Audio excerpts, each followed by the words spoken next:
இன்றைக்கி நம்ம பார்க்க போகிறது அரிசி உப்புமா. அதுக்கு தொட்டுக்கிறதுக்கு கடலைப்பருப்பு தேங்காய் போட்டு சட்னி. இப்போ ஃபஸ்ட்டு அரிசி உப்புமாக்கான இன்க்ரீடியன்ட்ஸ் என்னென்னு பார்த்துருவோம். நான் யூஸ்வலாக பச்சரிசியில் பொன்னி ரா ரைஸ் தான் யூஸ் பண்ணுவேன். ஸோ அதில் ஒரு 1.5 கப் அரிசி எடுத்து வச்சுருக்கேன் இதில். அண்ட் இதில் தாளித்து கொட்டுறதுக்காக 1 டீஸ்பூன் கடுகு, 1 டீஸ்பூன் கடலைப்பருப்பு, 1 டீஸ்பூன் உளுத்தம்பருப்பு, 2 வரமிளகா. இப்போ நம்ம இந்த அரிசியை இந்த ஐட்டம்ஸோடு அரைச்சி எடுத்துக்க போகிறோம். ஜஸ்ட்டு ட்ரையாக. அதுக்கு 1/2 டீஸ்பூன்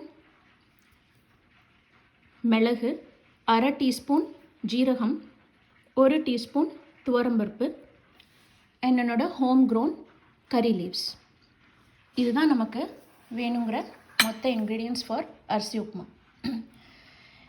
இப்போ ஃபஸ்ட்டு நம்ம என்ன பண்ண போகிறோன்னா, மிக்சியில் ட்ரையாக, எதுவுமே வறுக்க வேண்டாம், ட்ரையாக இப்போ எடுத்து வச்சுருக்கிற பிளாக் பெப்பர், ஜீரகம் அண்ட் தென் துவரம்பருப்பு, இது மூணுத்தையும் மிக்சியில் போட்டுக்கிறேன். அதோட எடுத்து வச்சுருக்கிற இந்த அரிசியும் மிக்சியில் போட்டுக்கிறேன்னா, இப்போ இதை நம்ம ரொம்ப பவுடராக இல்லாமல், ரொம்பவும் கோர்ஸாக இல்லாமல், கொஞ்சம் ரவை பதத்தில் ட்ரையாக அரைச்சிக்க போகிறோம். தண்ணியெலாம் விடக்கூடாது, ட்ரையாக அரைச்சிக்க போகிறோம். அரைச்சப்பறம் எப்படி இருக்குன்னு காட்டுறேன் நான். இப்போ பாருங்கள், அந்த மிக்சரை நான் அரைச்சி எடுத்திருக்கேன். ஸோ இந்த மாதிரி இருக்கிற மாதிரி நம்ம அரைச்சி எடுத்துக்கிறோம். இதுக்கப்புறம் உப்புமா எப்படி பண்ண போகிறோம், நான் எதில் பண்ண போகிறேன் அப்படிங்கிறதையும் காமிக்கிறேன். நீங்கள் என்னோடய பொங்கல் வீடியோ பார்த்துருந்தேன்னா அதில் நான் இந்த பொங்கப்பானை யூஸ் பண்ணியிருப்பேன். அந்த பொங்கப்பானையில் தான் அரிசி உப்புமா பண்ண போகிறேன். இந்த மாதிரி வெங்கல பானையில் அரிசி உப்புமா பண்ணி பாருங்கள். அதோட டேஸ்ட்டு, அந்த ஸ்மெல், அதுலேருந்து வர ஸ்மெல்லு அவ்வளோ சூப்பராக இருக்கும். எப்போ அரிசி உப்புமா பண்ணாலும் நான் இதில் தான் பண்ணுவேன். ஸோ இப்போ என்ன பண்ண போகிறோன்னா, இப்போ நான் சொன்னேன் இல்லையா முன்னாடியே, என்னோடய குழந்தைகளுக்கு நான் ஆற்றுல பண்ணுற நெய் தான் பிடிக்கும்னு. So unsalted sweet cream butter வாங்கிட்டு அதில் தான் பண்ணுவேன். அதில் பண்ணுற நெய்யை தான் நான் இதுக்கு யூஸ் பண்ணிப்பேன். இந்த கரண்டியால் நான் ஒரு 2 கரண்டி போல் நெய் ஊற்றிக்கிறேன். அதோட கொஞ்சம் ஆயிலும் சேர்த்துக்கிறேன். நான் இந்த கடுகு, உளுத்தம்பருப்பு, கடலைப்பருப்பு, மிளகா வத்தல், அதை இதில் போட போகிறேன்னா. ஸோ இப்போ அந்த நெய் கரெக்டான பதத்தில் இருக்கிறதுனால போட்ட உடனே எல்லாம் பொரிய ஆரம்பிச்சிடுது. இதோட கொஞ்சம் அந்த கருவேப்பிலையும் எடுத்து போட்டுக்கிறேன்னா. இப்போ அதெல்லாம் பொரிஞ்சு கருவேப்பிலையும் நடிச்சப்புறமா அதில் கொஞ்சம் பெருங்காயம் சேர்த்துக்கிறேன். இப்போ இந்த மாதிரி எல்லாம் ரெடி ஆன அப்புறமா நம்ம உப்புமாவுக்கு தேவையான வாட்டர் அதில் ஆட் பண்ணிக்க போகிறேன்னா, நான் 1.5 கப்பு போல் இதுக்கு அரிசி போட்டு உடச்சிருக்கேன்னா. ஸோ இதில் எவ்வளோ ஜலம் விடுறேன் அப்படின்றத காமிக்கிறேன் நான். இப்போ இதுக்கு நம்ம 4 கப்பு போல் வாட்டர் போட்டிருக்கோம். பிகாஸ் 1 கப்புக்கு 2.5 கப்பு வாட்டர் மெஷர்மெண்ட். ஸோ இன்னொரு 1/2 கப்பு போட்டோம் இல்லையா, அதுக்கு ஒரு 1.5 கப்பு. ஸோ மொத்தமாக 4 கப்பு தண்ணி ஊற்றிருக்கேன். அதனால் இந்த அளவு சரியாக இருக்கும், பர்ஃபெக்டாக இருக்கும். இப்போ இந்த வாட்டரில் நம்ம சால்ட் வேணுங்கிற அளவுக்கு சால்ட் ஆட் பண்ணிக்கலாம். ஸோ இந்த ஸ்பூனால் நான் ஸ்பூன் தான் போட்டிருக்கேன். அண்ட் இதில் இந்த உப்புமாவுக்கு இதில் கொஞ்சம் வெல்லம் போட்டுட்டோன்னா நல்லா என்ஹான்ஸ் பண்ணி கொடுக்கும் அந்த டேஸ்ட்டெல்லாம். ஸோ அதனால் இதில் கொஞ்சமாக வெல்லம் ஆட் பண்ணிக்கலாம். சும்மா இந்த அளவுக்கு தான் நான் வெல்லம் போட போகிறேன் இதில். அவ்வளோதான். இப்போ இதில் நல்லா அது கொதி பாயில் வர்ற சமயத்தில் நம்ம அந்த பொடி பண்ணி வச்சுருக்கோம் இல்லையா, துவரம்பருப்பு, மிளகு, ஜீரகம் அண்டு அரிசி, இதை அதில் போடுவோம் நம்ம அப்போ. ஸோ அது போடும்போது நான் காமிக்கிறேன். இப்போ பாருங்கள், நம்ம உப்புமாக்காக ரெடி பண்ண அந்த வாட்டர் நல்லா கொதி வந்துடுது. ஸோ இந்த மாதிரி கொதி வரும்போது நம்ம இந்த அரைச்சி வச்சுருக்கோம் இல்லையா, இந்த பொடியை நான் இதில் போட்டுக்க போகிறேன்.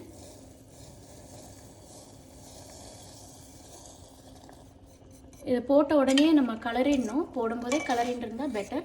இல்லைனாலும் அட்லீஸ்ட் போட்ட உடனே கலரிடணும், இல்லைனா கட்டி தட்டி போயிடும். ஸோ கட்டி தட்டி போகாமல் இருக்கிறதுக்காக இந்த மாதிரி உடனே கலரிடணும். சப்போஸ் உங்களுக்கு ரொம்ப சூடாக இருக்குன்னு ஃபீல் பண்ணலாம், கொஞ்சம் அடுப்பை சின்னது பண்ணிட்டு கூட you can do that. So நான் வந்து இப்போ எல்லாத்தையும் போட்டுட்டு சரி இந்த மாதிரி இப்போ எல்லாம் சேர்ந்துருக்கு இல்லையா, இது இப்போ வந்து இதுலேயே கொதித்து நல்லா வேகிற வரைக்கும் நல்லா வேகிற வரைக்கும் வைக்கணும். இல்லைனா அரிசி சரியாக வேகலைனாக்கா உப்புமாவும் டேஸ்ட் நல்லா இருக்காது, அதே சமயத்தில் வயத்துக்கும் கெடுதல். ஸோ அதனால் நல்லா குக் பண்ண விட போகிறோம். இப்போ இதுக்கு வந்து இன்னொரு ஒரு ட்ரிக் இருக்குது. இப்போ இந்த மாதிரி வெங்கல பானையில் பண்ணும்போது நம்ம என்ன பண்ணலான்னா, ஒரு சின்ன எவர்சல் ஒரு பாத்திரத்தில் வாட்டர் போட்டு அதில் வச்சோன்னாக்கா அது கொஞ்சம் அந்த ஸ்டீம், அதாவது அந்த வாட்டர் எவாப்ரேட் ஆக கொஞ்சம் கொஞ்சமாக அது வந்து நல்லா வேகும். ஜென்ரலாக நம்ம கிராமத்துலலாம் பார்த்தீங்கன்னா வெங்கலப்பானையில் குக் பண்ணும்போது இந்த மாதிரி வெறும் தட்டு மூடுறத விட இந்த மாதிரி வாட்டரோடு போடுவாங்க.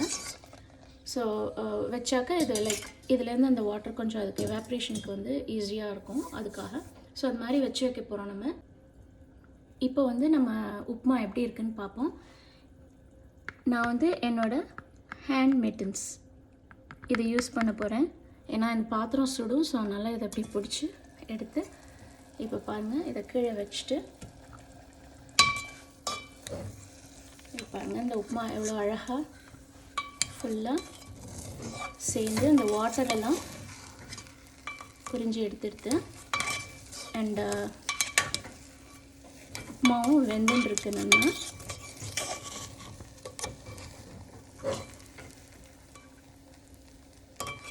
இதில் வேணும்னா தேங்காய் துருவி போட்டுண்டா சூப்பராக இருக்கும் அதில். பட் நான் வந்து எவ்ரி டைம் வந்து தேங்காய் போட மாட்டேன். ஒரு சமயம் போடுவேன், ஒரு சமயம் போட மாட்டேன். ஸோ நான் இன்றைக்கி ஆல்ரெடி சட்னியில் வந்து தேங்காய் அரைச்சி விட்றதுனால இதை வந்து நான் ப்ளைனாக பண்ணிக்கலாம் அப்படின்ற ஒரு ஐடியாவில் அப்படியே விட்டுருக்கேன். நான் இதில் நான் வந்து கொஞ்சம் மேலாக கொஞ்சம் நெய் விடுவேன். இது அவ்வளோ டேஸ்ட்டாக சூப்பராக இருக்கும். நெய் விட்டுட்டு ஒரு கலருங்க. இது வெங்கலப்பானையில் பண்ணும்போது இன்னொரு ஒரு பியூட்டி என்னென்னா, சின்ன தீயில வச்சு பண்ணும்போது நல்லா அடியில் வந்து மொறுன்னு மொறுவல் ஃபார்ம் ஆகும். நல்ல கோல்டன் ப்ரௌனில் இருக்கும். நான் இது ஆனப்புறம் நான் காமிக்கிறேன் எப்படி இருக்குன்னு.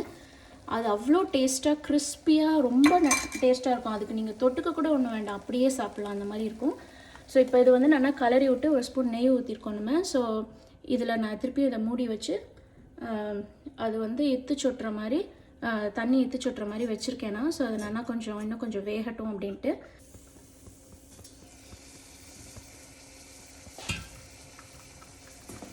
இப்போ நம்மளோட உப்புமா இப்போ பாருங்கள், இந்த தண்ணி எத்து சொட்டுறதுன்னு சொல்கிறேன் இல்லையா, அது வந்து என்ன அப்படிங்கிறத நான் காமிக்கிறேன் பாருங்கள். I don't know, camera fog ஆச்சுன்னா என்னால் ஒன்றும் பண்ண முடியாது. பட் அந்த தண்ணி இதில் வந்து உட்காருது பார்த்தீங்களா. ஸோ இது வந்து ஸ்லோலி அந்த மாதிரி ஆக இந்த உப்புமாவை நல்லா வேக வச்சிரும்.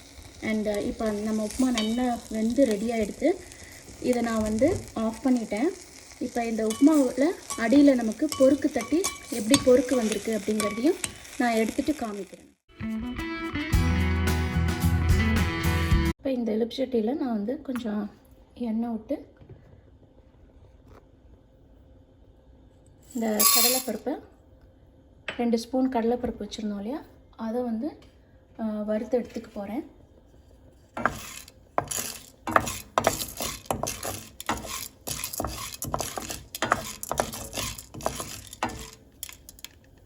இது கொஞ்சம் செவந்த அப்புறமா இதுலேயே அந்த 6 பச்சை மிளகாய் எடுத்தேன் இல்லையா, அதையும் அந்த இஞ்சி துண்டியும் இதில் போட்டு லைட்டாக ஒரு பரட்டிட்டு எடுத்து ஆஃப் பண்ணிவிட்டு அதுக்கப்புறமா அந்த சூட்டில் தேங்காவை போட்டு வறுத்து எடுத்துக்க போகிறோம்.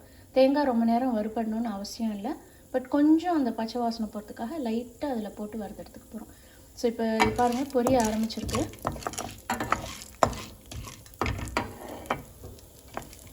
ஸோ இந்த டைப்பில் நான் வந்து கொஞ்சம் ஃப்ளேமை ஹை பண்ணிக்கிறேன். ஸோ தட் அந்த கடலைப்பருப்பு வந்து நல்லா எண்ணெயில் பொரிப்படும். ரொம்ப கருக விட்டுடாமல் பொன் மறுவலாக இருக்கும்போது எடுத்து வச்சிடணும். இப்போ அது கொஞ்சம் பொரிஞ்சிருக்கு இல்லையா, அந்த டைத்தில் இந்த இஞ்சியும் நான் எடுத்து வச்சுருக்கிற 6 பச்சை மிளகாயும் நான் முன்னாடியே சொன்ன மாதிரி என்னோடய பச்சை மிளகா ரொம்ப காரம் இருக்காது. ஸோ அதனால் நான் 6 போட்டுருக்கேன். நீங்கள் உங்களுக்கு வேணுங்கிற அளவுக்கு காரம் வச்சுக்கலாம். சில பேர் இதில் வேணும்னா பட்டை மிளகா கூட லைக் வரமிளகாவும் போட்டுக்கலாம், ரெட் சில்லி. நான் வந்து பச்சை மிளகா ப்ரிஃபர் பண்ணுறதுனால ஜஸ்ட் ஆடிங் பச்சை மிளகா. ரெண்டாவது home grown, so I want to use my green chillies. So that's why I'm taking this. இப்போ இது கொஞ்சம் கொஞ்சம் பொன்முருவில் ஆய்ந்து வருது இல்லையா, அதுலேயே அந்த மிளகாவும் கொஞ்சம் வறுபடும். ஸோ அந்த மிளகா அவ்வளோ காரம் தெரியாது. அப்படியே இருந்தால் கூட உங்கள் ஸ்பைஸ் லெவலுக்கு தகுந்த மாதிரி நீங்கள் வந்து மிளகாவை ஜாஸ்தி பண்ணிக்கலாம், இல்லை குறைச்சிக்கலாம். இப்போ இந்த மாதிரி அதில் வந்து இந்த தேங்காவை லைட்டாக பரட்டி எடுத்துக்க போகிறேன்.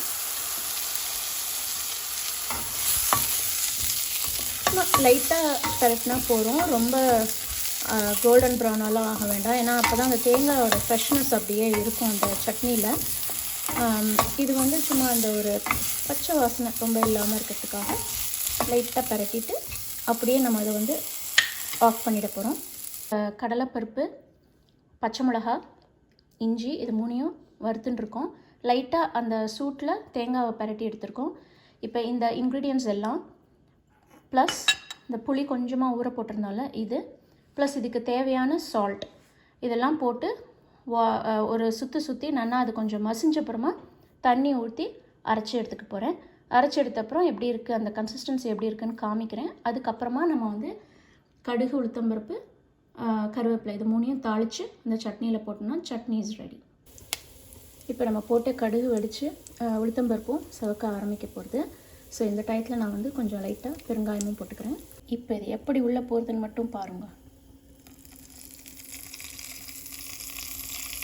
Now in goes the garnish.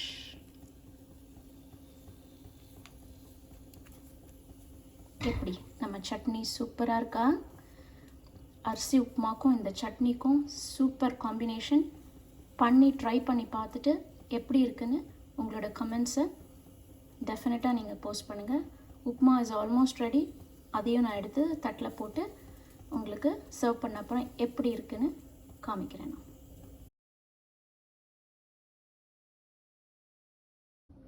Okay friends, so நம்மளோட அரிசி உப்புமா, கடலைப்பருப்பு, தேங்காய் சட்னி அண்ட் சாம்பார் வந்து நான் முன்னாடியே சாம்பார் பண்ணி காமிச்சிருக்கேன் என்னோடய ப்ரீவியஸ் வீடியோஸில். இன்றைக்கி வந்து பரங்கிக்காய் போட்டு சாம்பார். அண்ட் நான் சொன்னேன் இல்லையா, வெங்கலப்பானையில் பண்ணும்போது நமக்கு வந்து நல்ல பொறுக்கு தட்டின்ற அடியில் சூப்பராக கிறிஸ்பியாக க்ரன்ச்சியாக ஒரு லேயர் ஃபார்ம் ஆகும்னு, அந்த லேயரையும் நான் வந்து இதில் இங்கே வச்சுருக்கேன் இந்த பிளேட்டில். இங்கே பாருங்கள். ஸோ இந்த காம்போ சூப்பராக இருக்கும். நீங்களும் பண்ணி பார்த்துட்டு சாப்பிட்டுட்டு எப்படி இருந்தது அந்த ரெசிபி அப்படின்றத உங்களோட கமெண்ட் செக்ஷனில் டெஃபினட்டாக போடுங்க. And if you like my video, please give it a like, comment and share with your friends and family. And நீங்கள் இன்னும் என்னோட சேனலுக்கு சப்ஸ்கிரைப் பண்ணலனா, this is a good time to do that. Please go ahead and click the subscribe button. And பக்கத்துலேயே ஒரு bell button இருக்கும், அதில் வந்து ஆல்ன்ற ஆப்ஷனை செலக்ட் பண்ணுங்கள். so that every time I post a new video, you'll get notifications immediately. Until I meet you next time, as always, relax with Raji. Bye.